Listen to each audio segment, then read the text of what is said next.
আজকে আমাদের সমাজে ভরি ভরি ইমানদার পাওয়া যায়, যারা মুখে বলে ইমানদার কিন্তু 5 ওয়াক্ত সালাত আদায় করে না, যারা মুখে বলে ইমানদার কিন্তু মানুষের সাথে প্রতারণা করে, যারা মুখে বলে ইমানদার, আমার বাবা একজন মুসলিম পরিবারের ছিল, আমি সেই মুসলিম ঘরে জন্মগ্রহণ করেছি, এজন্য আমি ইমানদার, ভরি ভরি পাওয়া যাবে, কিন্তু আসলে ইমানদারের যে কাজগুলো এগুলো সে করে না।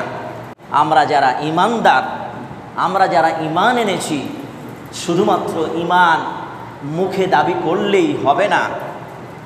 একজন ইমানদারের কাজ কি সেগুলো আপনি করছেন কিনা, সেগুলো আপনি জানেন কিনা, এটা হচ্ছে মূল মুখ্য বিষয়, এটাই হচ্ছে মূল বিষয়।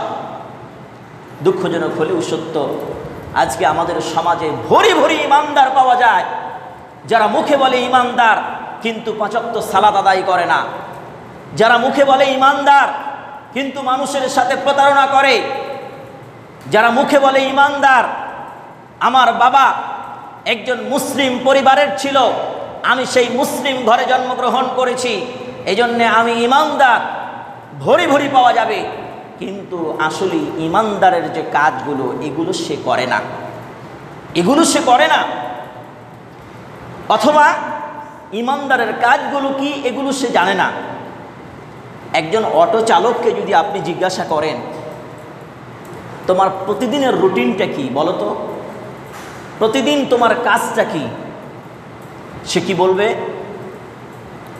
সকালবেলায় 6টা-7টার দিকে আমি অটো গ্যারেজ থেকে বের করি, এরপরে মানুষকে রাস্তাতে যাকে পায় সে যে জায়গায় যেতে চায় আমি তাকে নিয়ে যাই।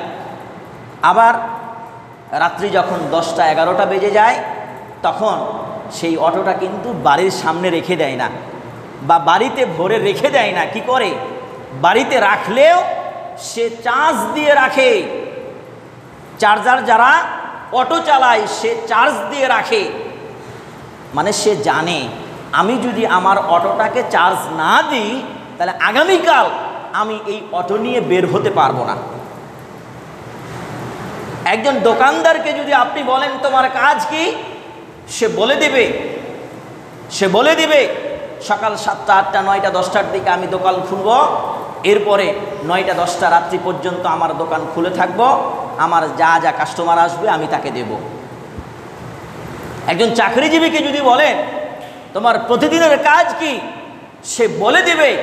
কিন্তু একজন ইমানদারকে যদি আপনি জিজ্ঞাসা করেন, ভাই তুমি তো ইমানদার, আসলে তোমার কাজগুলো কি, তুমি কি বলতে পারবে? সে বলতে পারবে না। অথচ একজন রিক্সা চালক, একজন চাকরিজীবী, একজন মুচি, এদের আসল পরিচয় হচ্ছে আমি একজন ইমানদার। সে যে প্রতিদিনের দুনিয়াবি কাজ করবে, সে পৃথিবীতে বেঁচে থাকার জন্য সে কাজগুলো করবে, কিন্তু আসল পরিচয় হচ্ছে সে একজন ইমানদার। একজন ইমানদারের কাজগুলো কি? রিক্সা চালাও, তোমাকে কেউ নিষেধ করে না, ব্যবসা বাণিজ্য করো, তোমাকে কেউ নিষেধ করে না, কিন্তু তুমি যদি ইমানদার হয়ে থাকো তাহলে অবশ্যই তোমাকে সেই ব্যবসাটা হালাল পন্থায় পরিচালিত করতে হবে। তুমি যদি একজন রিক্সা চালক হও তাহলে তোমাকে দৈনন্দিন 5 ওয়াক্ত সালাতের সময় তোমাকে অটোটা নির্ধারিত জায়গায় রেখে তোমাকে সালাত আদায় করতে হবে, নচেত তোমার ইমানদারিত্ব থাকবে না। তুমি যদি একজন মাস্টার হও তাহলে অবশ্যই তোমাকে সেই নামাজের সময় তোমাকে সালাত আদায় করতেই হবে। তুমি যদি ব্যবসায়িক হও তাহলে তোমাকে সালাতের সময় তোমাকে সালাত আদায় করতেই হবে। তুমি যে ব্যবসাটা করছো এই ব্যবসা দিয়ে তুমি মানুষকে প্রতারিত করতে পারবে না। সম্মানিত উপস্থিতি, এগুলো হচ্ছে একজন ইমানদারের কাজ। সম্মানিত উপস্থিতি, এজন্যে আমরা কোরআন থেকে শোনার চেষ্টা করব যে একজন ইমানদারের কাজ কি। একজন ইমানদার সেই পৃথিবীতে বেঁচে থাকার সময় কিভাবে তার ব্যক্তিগত জীবন, পারিবারিক জীবন, সামাজিক জীবন, রাষ্ট্রীয় জীবন কিভাবে সে পরিচালিত করবে, এগুলো আমরা কোরআন থেকে জানার চেষ্টা করব ইনশাআল্লাহ। সম্মানিত উপস্থিতি, ইমানদারের কাজ 2 ধরনের হতে পারে।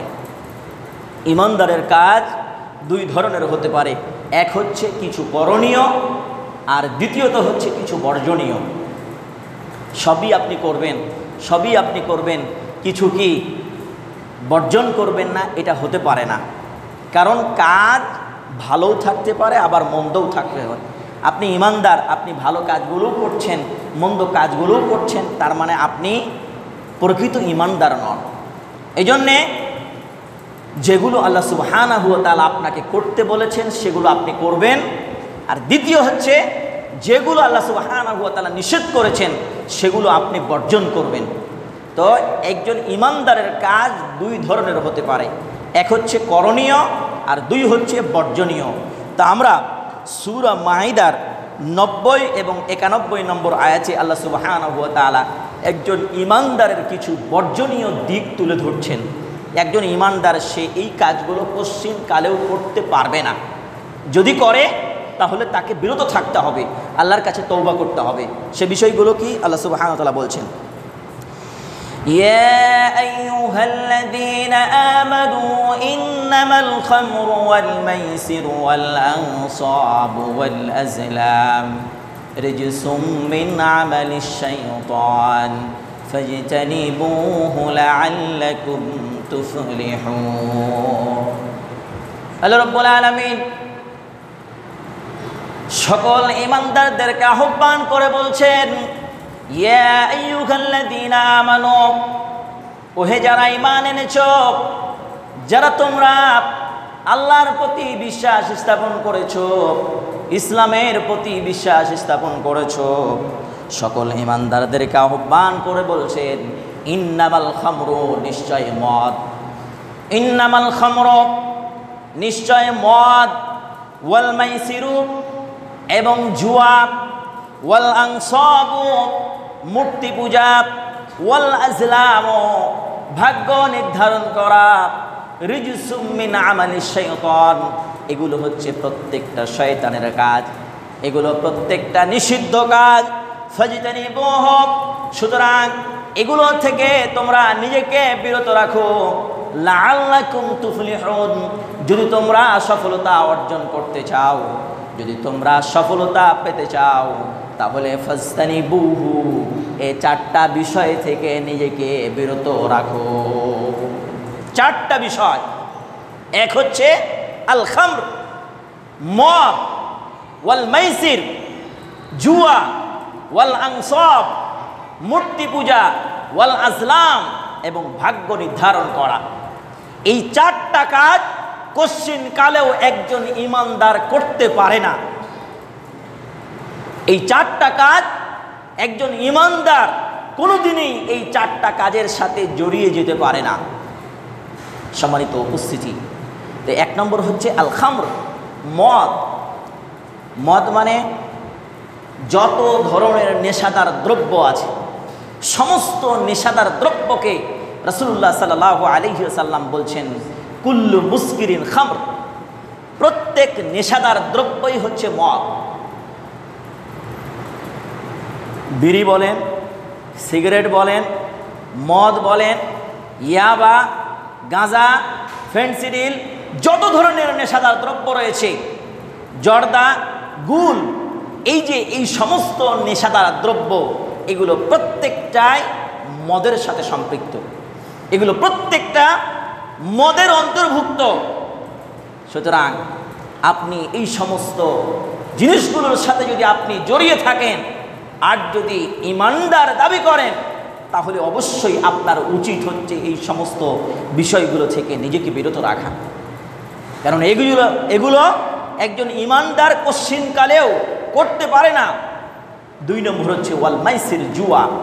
যত ধরনের জুয়া রয়েছে, যত প্রকারের জুয়া রয়েছে, সমস্ত জুয়া আল্লাহ সুবহানাহু ওয়া তাআলা হারাম করেছেন। ওয়াল আনসাব, তৃতীয় হচ্ছে মূর্তি পূজা। একজন ইমানদার সে মূর্তি পূজা কখনোই করে না, কিন্তু মূর্তি পূজার মতো অনেক কাজের সাথে জড়িয়ে যায়। যেমন যারা পীর মুরিদে বিশ্বাসী, যারা মাজারে যায়, তারা কি করে, একটা কবরকে সামনে রেখে তার সামনে সিজদা করে, তার সামনে কোনো কিছু চায়। এগুলো মূর্তি পূজা নয়, কিন্তু মূর্তি পূজা যে এইরকমভাবে শিরিক, অনুরূপভাবে আপনি একটা কবরের সামনে যেয়ে আল্লাহকে বাদ দিয়ে যদি সেই কবরের কাছে কোনো কিছু সাহায্য চান, সেই কবরকে যদি আপনি সিজদা করেন, তাহলে মূর্তি পূজার মাধ্যমে যেই রকমভাবে আল্লাহ সুবহানাহু ওয়া তাআলার সাথে শিরিক করা হয়, অনুরূপভাবে একজন মাজার পূজারী একজন কবরে যেয়ে সিজদা করে, তারাও আল্লাহ সুবহানাহু ওয়া তাআলার সাথে শিরিক করে। সম্মানিত উপস্থিতি, এজন্যে যারা ঈমানদার তারা কশ্চিনকালেও আল্লাহ সুবহানাহু ওয়া তাআলা ব্যতীত অন্যের নামে কোনো কিছুই উৎসর্গ করবে না। আল্লাহকে বাদ দিয়ে অন্যের নামে কোনো দিন সে কি করবে না, সিজদা করবে না, কোনো ইবাদত করবে না। চতুর্থ নম্বর হচ্ছে ওয়াল আজলাম, অর্থাৎ ভাগ্য নির্ধারণ করা।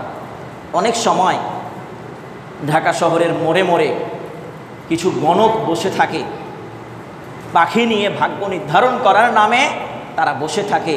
অনেক সময় আমরাও তাদের ফান্দে পড়ে যাই, হাতটা সামনে অগ্রসর করে দিয়ে বলি যে আমার ভাগ্যে কি লেখা আছে একটু দেখে দাও তো।